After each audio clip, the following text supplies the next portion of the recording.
Yeah. Okay. Just going to give it one more minute and then we'll begin.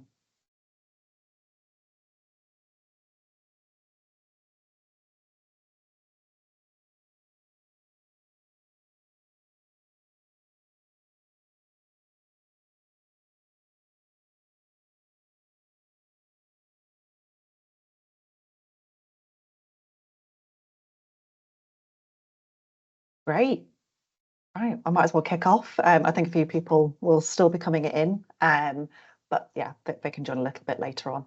Thank you everyone for joining. Today we're going to be talking about integrated reporting in the Middle East and why we believe it's a powerful tool for driving long-term sustainable value.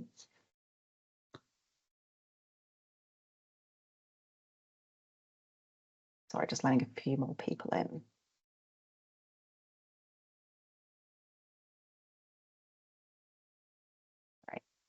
Right. Just as a reminder, this is the final part of Emperor's Future of Reporting summer series of webinars.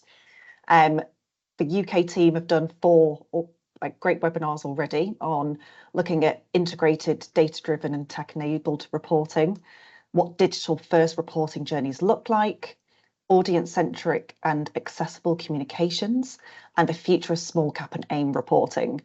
All of those webinars are available online, and after today's event, then I will be sending across the links to where all of our pre-recorded webinars can be found.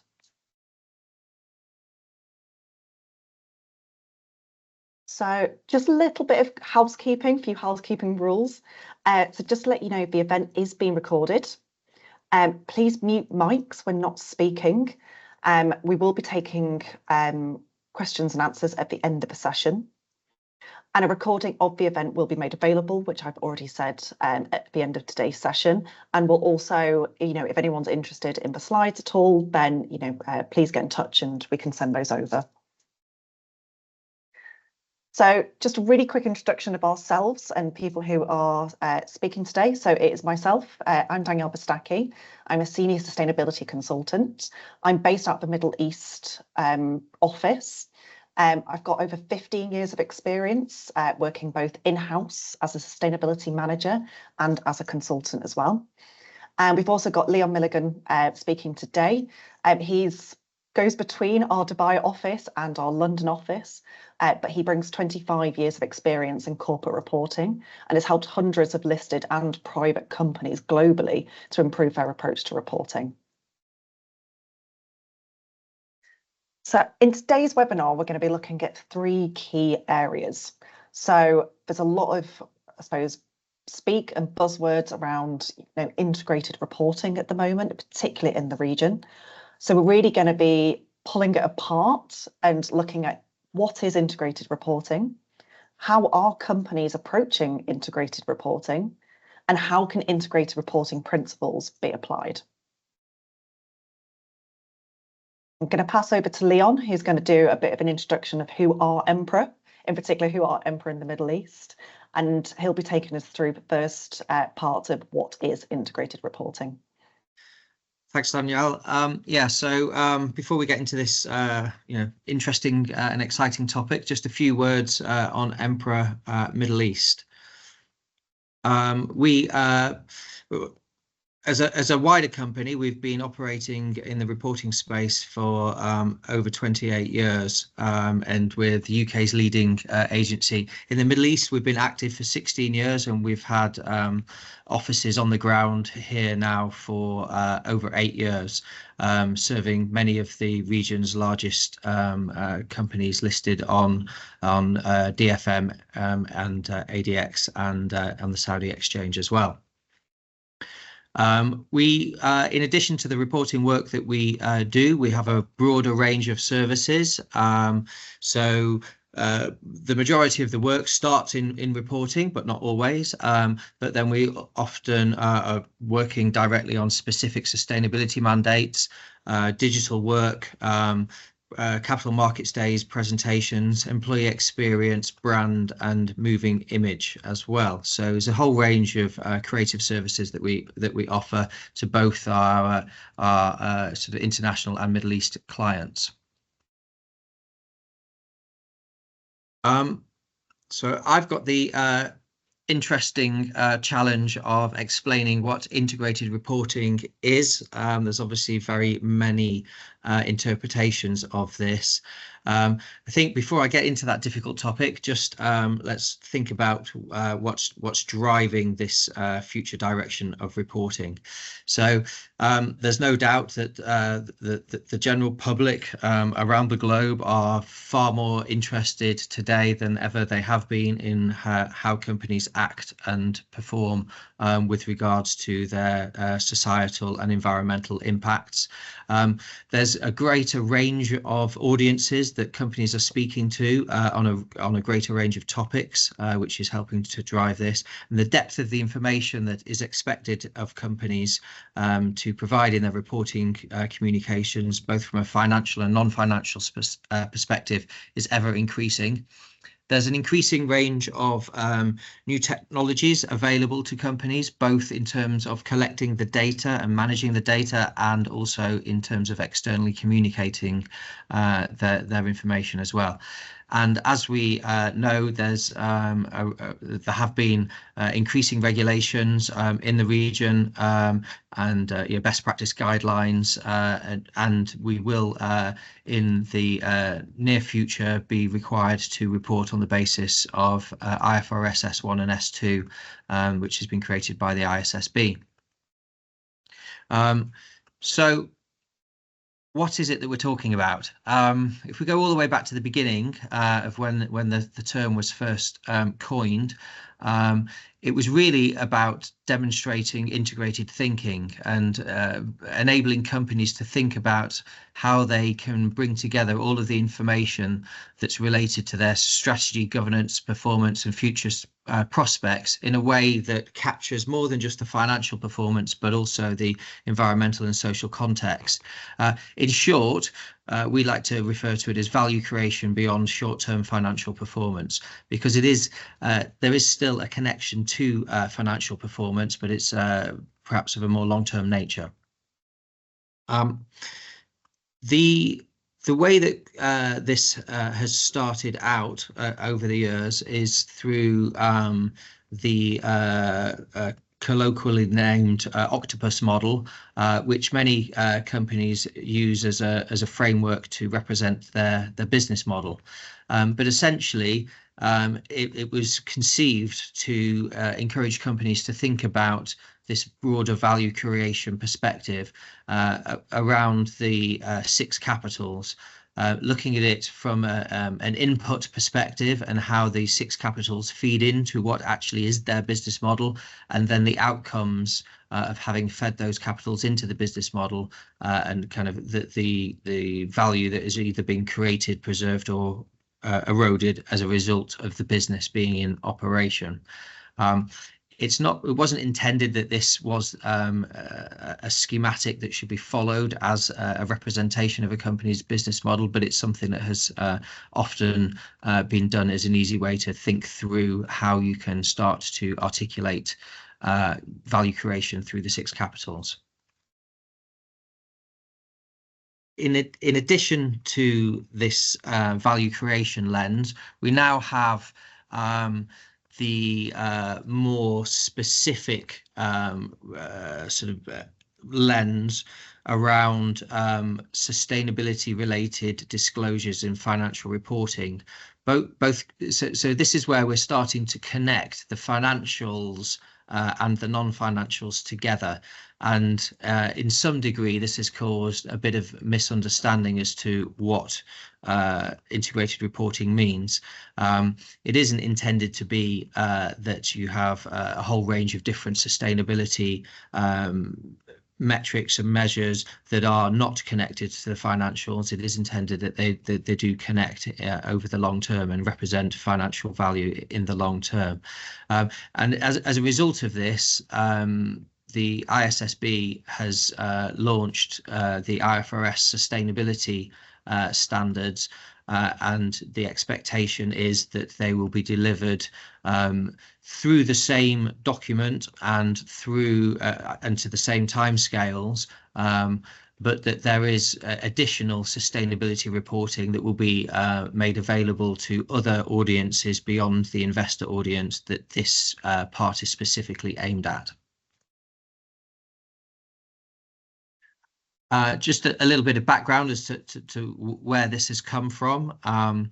There's been a whole range of external parties, which is essentially the reason for a lot of confusion, but they've all become consolidated, certainly in the UK, and will be in the GCC around the IFRS sustainability standards. For those companies that have already started reporting against the other frameworks like SASB and GRI and TCFD, they will be much further ahead in their ability to be able to report against these standards.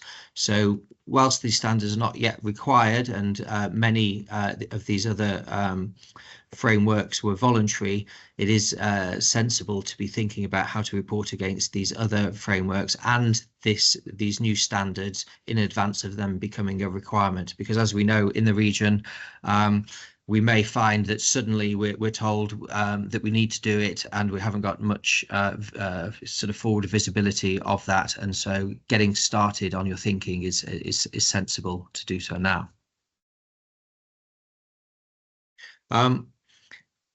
In addition to having to do it, there are other ways of thinking about this in terms of benefits to the company, and they are in terms of the benefits to management being able to make better and more informed business decisions by applying this integrated thinking lens.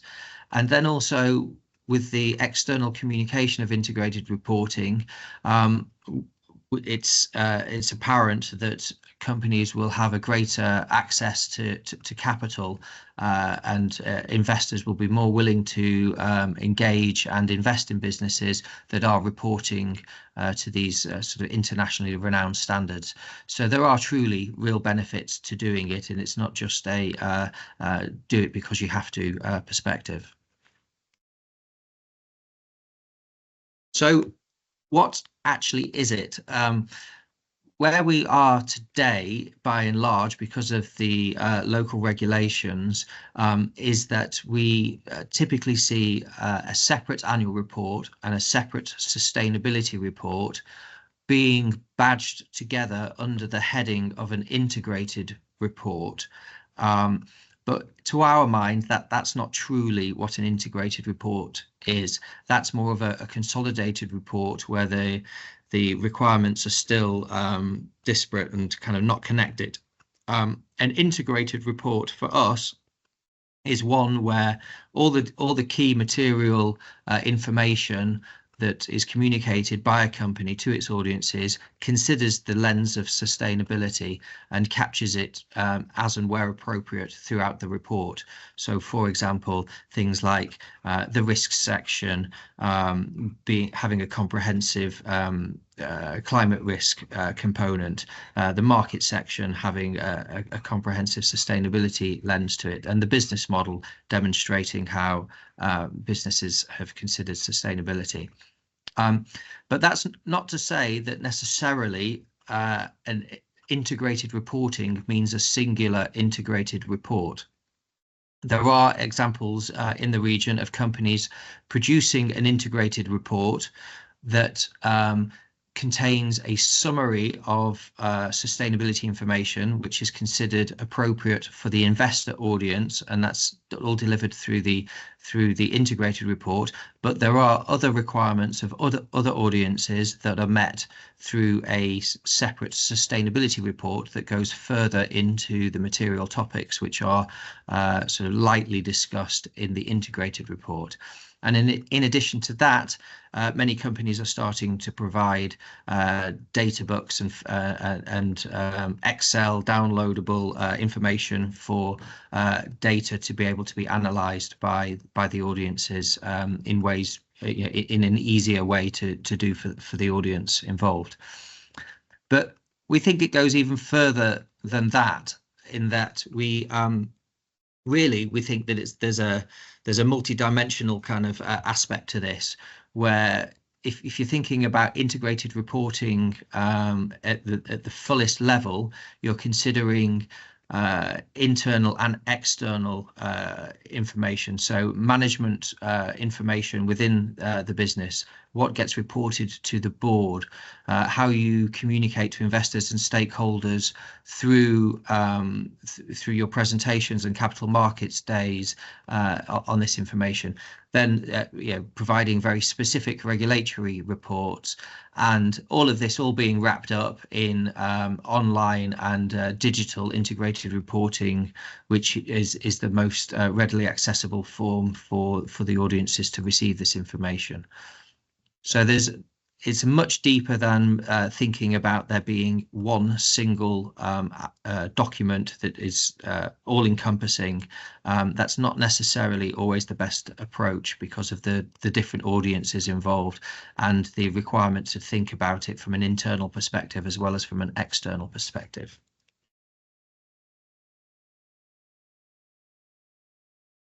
So I'm going to now hand over back to Danielle, who's going to take us through some of the examples and approaches that we have seen within the region of companies moving toward this integrated reporting approach.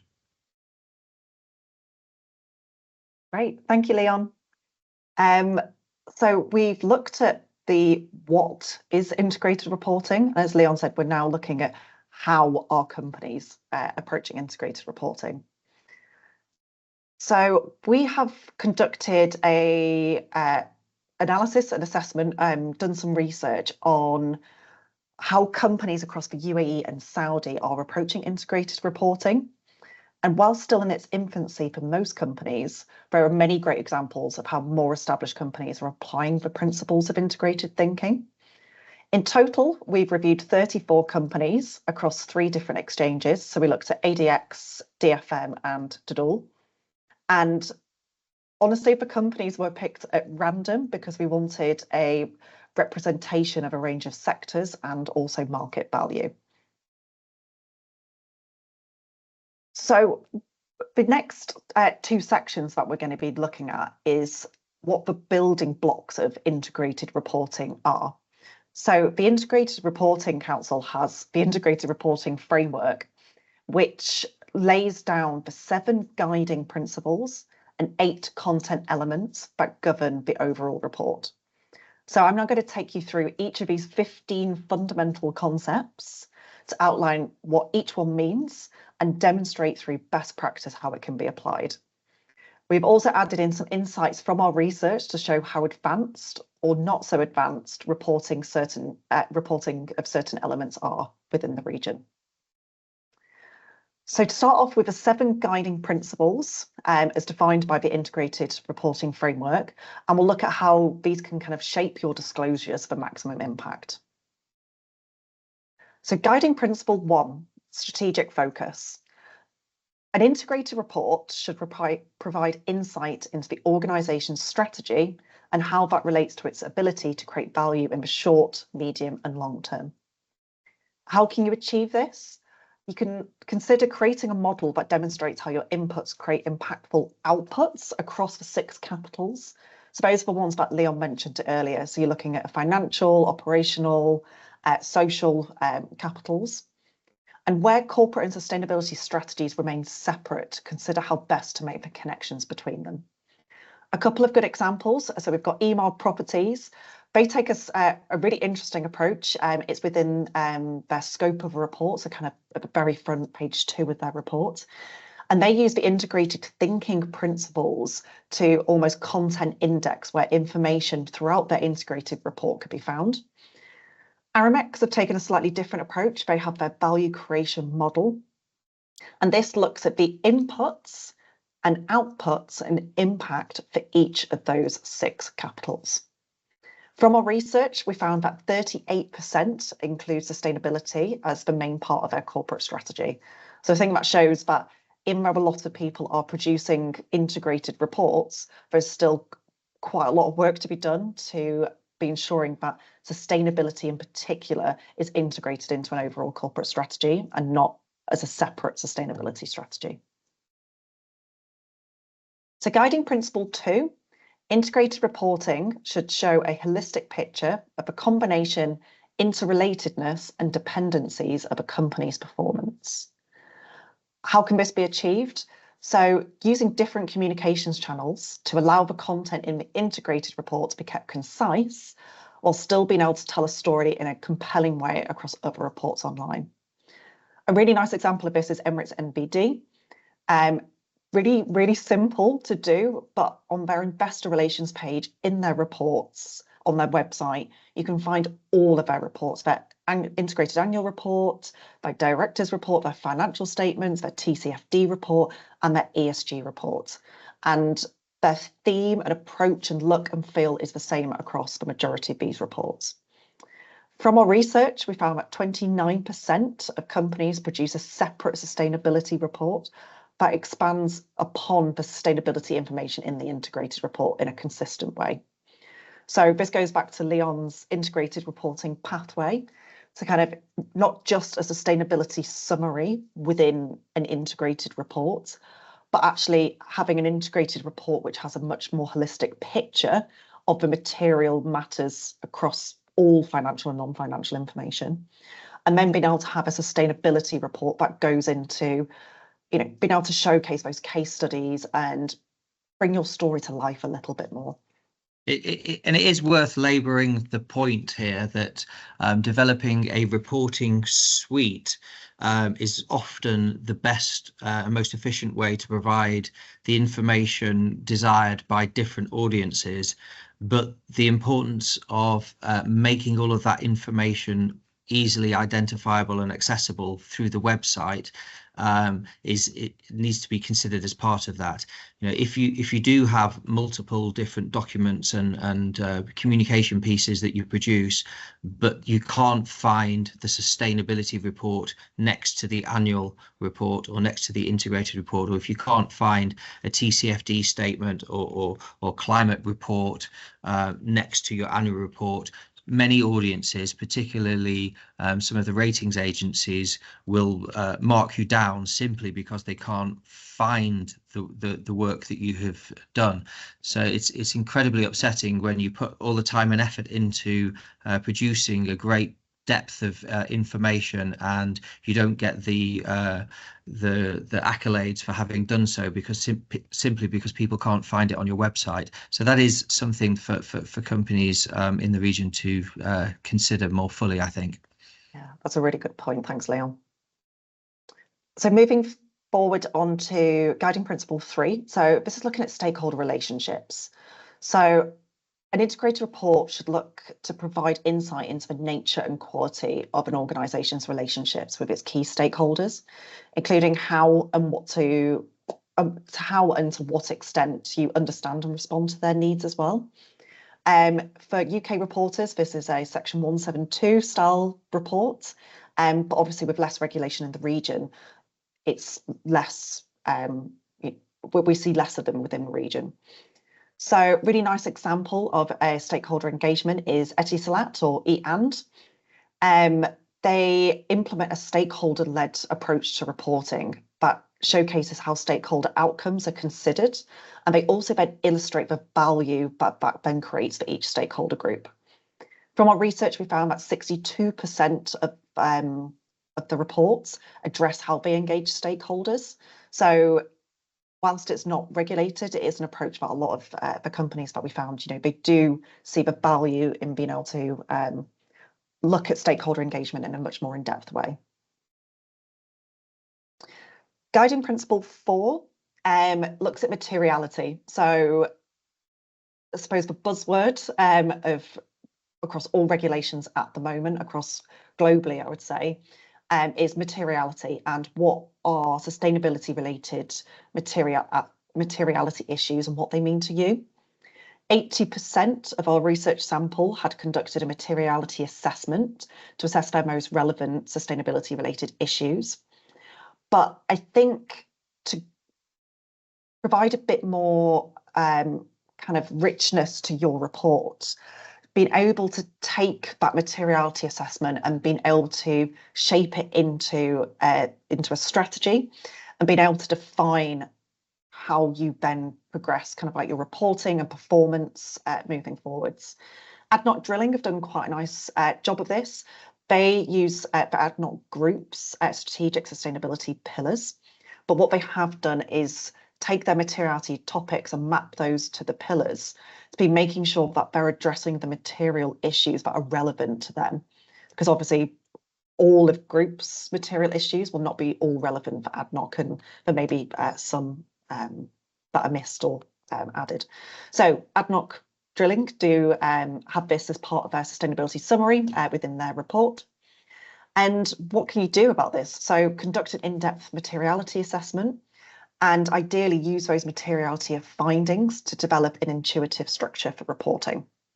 I think the key word there is in-depth, because whilst 80% say that they do a materiality assessment, there is quite a range in the robustness of the methodology that they have used to do that. So companies probably ought to think about it as an iterative process. Start off with a light assessment to get into the swing of the way of doing it and thinking, but continue to revisit it and have a greater depth, and do more meetings with more investors, and keep building on the quality of that materiality assessment over time. Yeah, and I think it's something that we are slowly seeing improvements on as well.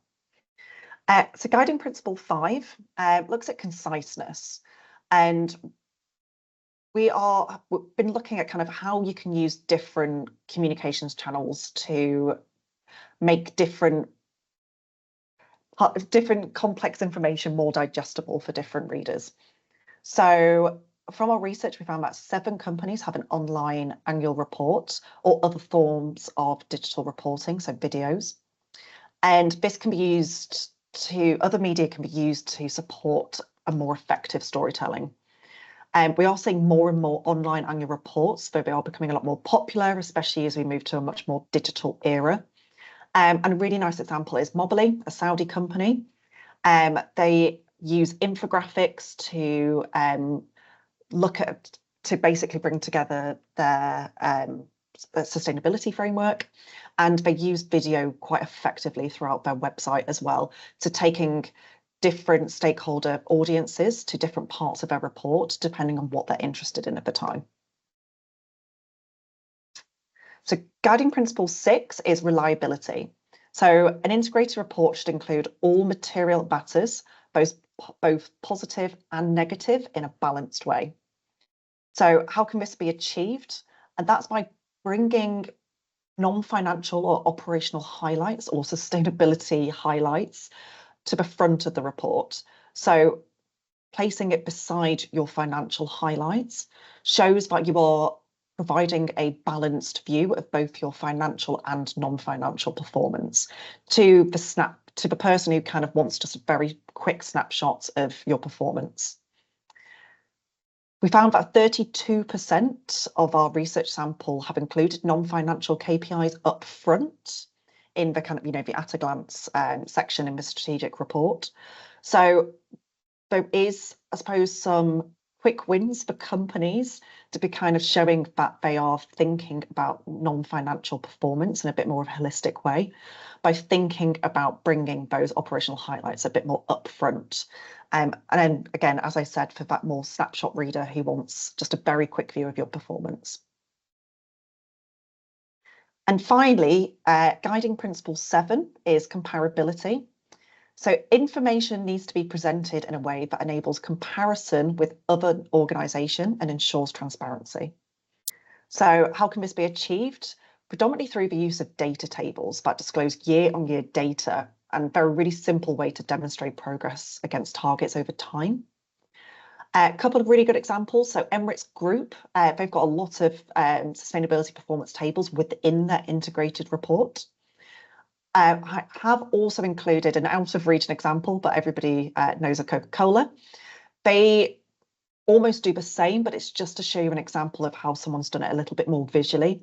They've aligned the SDGs to their performance pillars, and then they've also used a traffic light system to be showing if they're on target or not on target for achieving their 2025 targets that they've set. So it's just a slightly more visual way of being able to present quite similar information. We found, again, from our research sample, we found that 11 companies publish ESG data tables out of 36. So moving forward to the next kind of core building block of the integrated reporting framework. So this is looking at 8 essential content elements from the integrated reporting framework and how these considerations can be built into your reporting approach. So firstly, business model. So an integrated report should really answer the question, what is an organization's business model and how does it reflect value? What can you do? You can merge sustainability within your business model to demonstrate differentiation and long-term thinking. A really nice example is Emirates Driving School. They have taken, as Leon described earlier, the octopus model and used that as a framework to be able to input their information. So this is their model for creating value. They have their business model in the middle and they look at their inputs. So what is inputted in across the 6 capitals, what their business model is, and then what are the outputs and outcomes. They've also really nicely aligned this to the SDGs, which also further within their report, they go into a lot more detail about how they're providing value against an international framework. From our research sample, we found that 22% of companies have a business model that reflects commercial, social and environmental value in some way. Don't have to use the integrated reporting framework's octopus style model. There are other ways to present this information, but it is a way to be able to incorporate and consider all of the different elements across each of the 6 different capitals. So content element 2 is looking at risks and opportunities, and this is a really, really key one. It's a core component of IFRS S2 in particular that requires you to look at climate risk. So the key component, you really need to be considering all related risks and opportunities that affect the organisation's ability to create value over the short, medium and long term. So what do you need to do? You need to consider sustainability risks and opportunities as part of your wider corporate risk management framework, and to understand how this creates resilience and delivers long-term value creation. From the research we found, 41% of companies considered ESG-related risks as part of a wider corporate risk management framework. And 20% also had validated science-based targets. So Aramex have done quite a nice climate risk report structured around the TCFD with some scenario analysis planning in there as well, which is obviously looking at a bit more advanced into the financial implications of climate risk over time. But yeah, it's a really nice report within the region. TCFD is definitely still within its infancy. The application of TCFD is within its infancy within the region. But as IFRS S2 standards become mandated, as we're expecting it to be, being able to have a look at your climate risk assessment is really critical.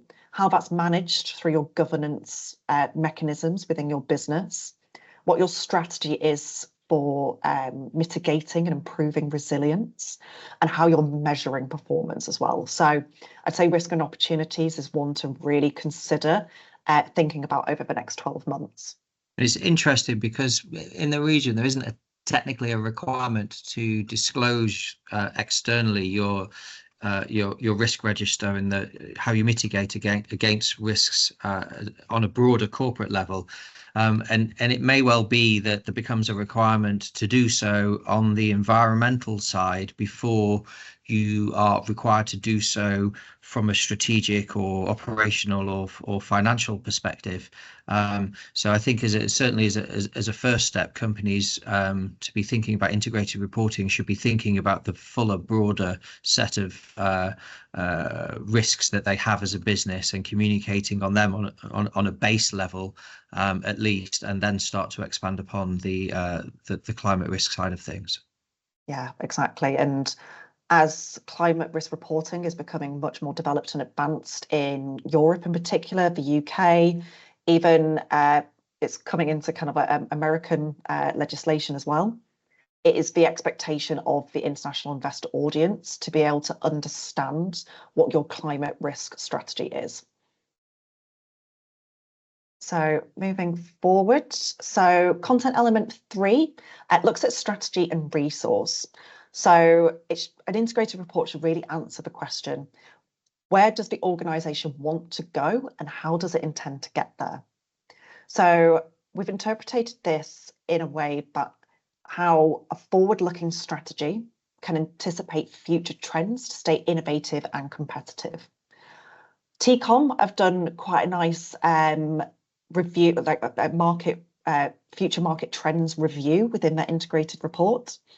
They look at how things like employment and population increases will affect their capital. They also look at ESG and sustainability drivers. So that's looking, we think back to risk and opportunity, but they are already thinking about the trends of transitional sustainability related risks. So how future regulations might impact them in the future. From our research, we found that 53% of companies do discuss market future trends.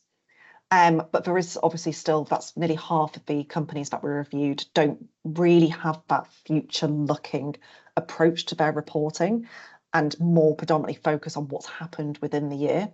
But I do think reporting is progressing at the moment to be thinking much more about what does the future hold. Content element 4 is about performance. So an integrated report needs to look at the connectivity between non-financial and financial performance. Sustainability data must be held in the same standards as financial reporting. It needs to be robust, it needs to be audited, it needs to be comprehensive, and it needs to be transparent as well. One of our key recommendations for all companies is to be aligning sustainability publishing dates with financial results to provide a complete picture of financial and non-financial performance. So that is publishing your sustainability report, if that is where the majority of your content is held, at the same time as your annual report, for example. But now this is a key requirement of the integrated report ISSB, so the International Sustainability Standards Board. They think that it is essential for investors to be able to get the information at the same time. And I know that it can be tricky with the collation of sustainability related data for some companies. So sustainability reports are quite often published 6 months sometimes afterwards. But I think over the next kind of like 1 to 3 years, that date is brought forward a little bit more every single year to come in line eventually with the publication of your financial results. That would be kind of like a slow progress into kind of showing more integration. ADNOC Logistics and Services have done quite a nice job of showing how their sustainability performance and financial performance are combined. It's a nice way of kind of like decoupling the two. So even though their carbon intensity is decreased, and they are still able to show performance with profit and revenue. So even though they are investing heavily into carbon reduction initiatives, that's not affected by financial bottom line.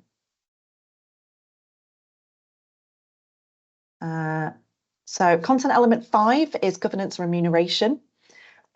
So this is an area that is new within the region as it's not regulated. It's the demonstration of non-financial performance on remuneration packages. Currently, I've only really seen this within banking finance reports that we've reviewed. A Fab Bank is one example of the banks who do link ESG key performance indicators into board remuneration. However, we did find from our research that none of the companies review actually explain the specific KPI or percentage of annual bonus that reflects to those specific objectives. So I think that's kind of the next step, the next progression of demonstrating remuneration within governance policies. Only 20% of our research sample align non-financial performance with remuneration, but it is a way to kind of improve and offer transparency around the alignment between ESG performance and reward and recognition across your board and senior leadership. So it's accountability for performance against an area where a lot of companies say, you know, ESG is at the heart of everything we do. It's incorporated into our corporate strategy. That element of accountability, I think, is really crucial, and also to kind of progress performance, not just now, but in 5, 10, 15 years time. But I think we should say we do acknowledge in an environment where it's not a requirement and therefore not everybody's doing it. It is quite a hard sell of the teams responsible for the reporting to encourage the senior management and board to make these disclosures when others are perhaps not doing so. I totally agree. So content element 6 is organisational overview. We've kind of framed this out instead of just, of what we do, which most companies do. That's kind of the bread and butter of any report, but focusing a little bit more on value chain. So the ability for a company to truly understand its entire value chain is becoming an area which is much more scrutinised. And I think this is especially with the increased requirements in reporting Scope 3 carbon emissions. So that requires you to look across your whole value chain. What can you do? Mapping out your full upstream and downstream operations to be able to understand where the greatest impacts lie. This increased insight into your operations improves transparency, risk mitigation, and better decision-making across the business. From our research, we found that 24% of companies effectively articulate their value chain. But again, it's a very difficult piece of work to do because a value chain is so complex. And I've worked in-house for a construction company for 5 years, and I understand the complexity of supply chains in particular, to be able to really understand, where things are ultimately sourced from, and where things come from, to, between countries as well. So being able to kind of map what that looks like and starting to build that out, I think, is kind of a first step approach. A couple of nice examples: Saudi Aramco. They've done like a map. It's definitely kind of like a first step look at their own operations in particular, but they have started to think about some of their upstream and downstream operations as well, and the value they have across each of those different pinch points across their value chain. I've included an out of region example as well, but everyone's beloved Marks and Spencer. Their integrated annual report is a really great example, and obviously their core component of their business is based on sourcing of products and selling those on. So they've spent years really understanding and building out a map of where each of their different sourcing requirements comes from. So they've got a whole spread within their report, which kind of nicely demonstrates, where things come from, how they're mitigating those risks, and what is their approach moving forward should there be any issues. So content element 7 is focusing on outlook. So an integrated report should really answer the question: what challenges and uncertainties in the organisation is likely to encounter in pursuing its strategy, and what are the potential implications for future performance? So we think having a broader understanding of emerging risks as well as principal risks helps improve long-term operational resilience. So as reports in the region are making great progress with the integration of risk management across their operations, Aldar Properties is a really nice example of how they're approaching the introduction of an enterprise risk management system and how they manage and mitigate all of those risks. Aldar predominantly focus on their principal risks, so the key areas of focus at the moment, but they have started to integrate a few emerging risks. But this is why I've put the Standard Charter example to the right in here, predominantly because, so another out of region example, and this is possibly one of the more advanced reports I've seen globally in terms of their risk section. But this is their Group Risk Officers report, which is placed after the CEO's report. And they have, I think it's about 10 pages of their risks. They look at ESG considerations, they look at technological risks. These are all emerging risks. They do a description of what that risk is, and then they have bullet points underneath of how they are looking to mitigate each of those risks. So as a huge insurance company, they are obviously very advanced in their approach to being able to identify emerging risks. But I think it just gives a bit of inspiration to how some of those elements can be brought into your reporting process. Not that it always needs to go so far or so deep. From our research, we found that 17% of the companies refer to their intention to adopt ISSB standards in the future. And I've put that stat in here because one of the key requirements of the implementation of ISSB standards is that companies consider their emerging risks much more holistically.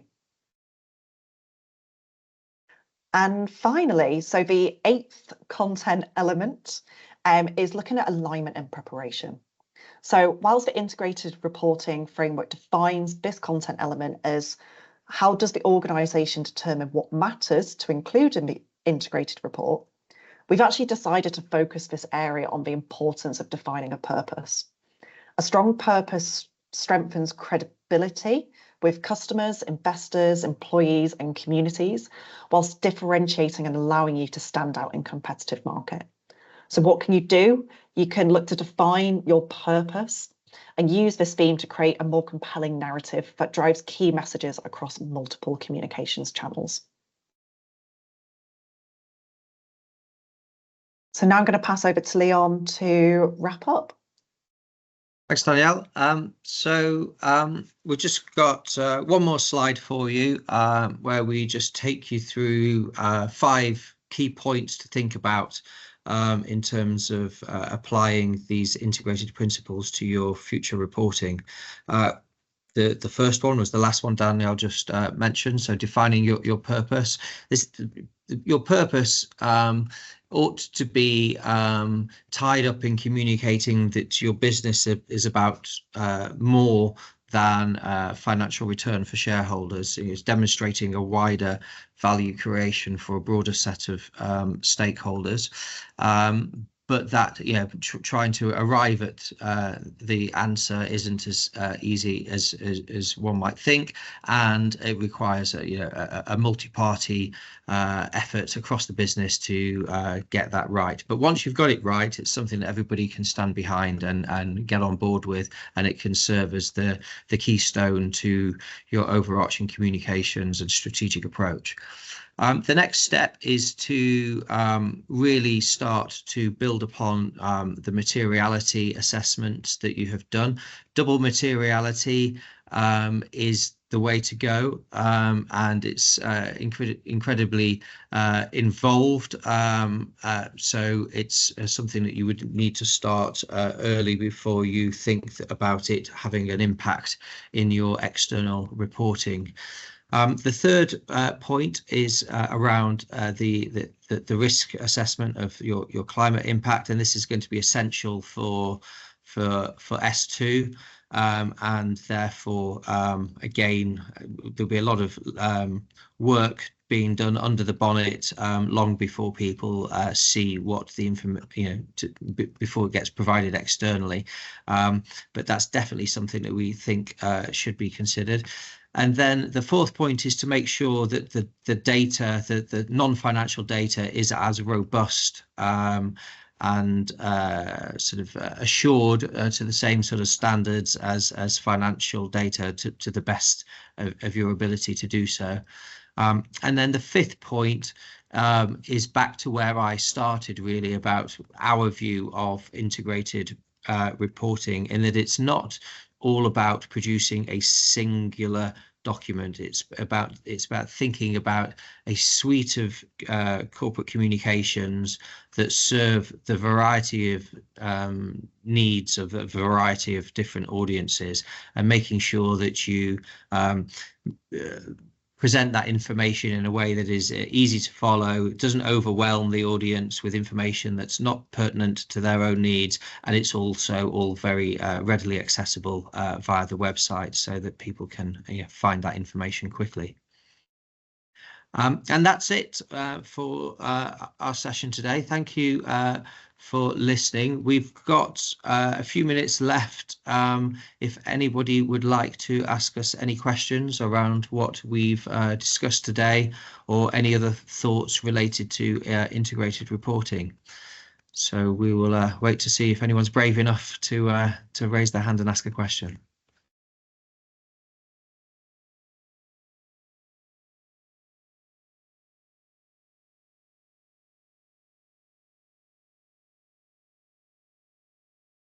No, that must be it.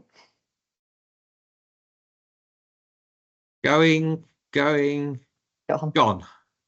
So thank you very much for your time today, and we will do a follow-up. We will send you the deck, and we will provide you with some other information related to the services that EMPRA provides around sustainability and integrated reporting. So thank you for your time. Great. Thank you, everyone. Bye. Thanks, Leon. Thanks, Danielle.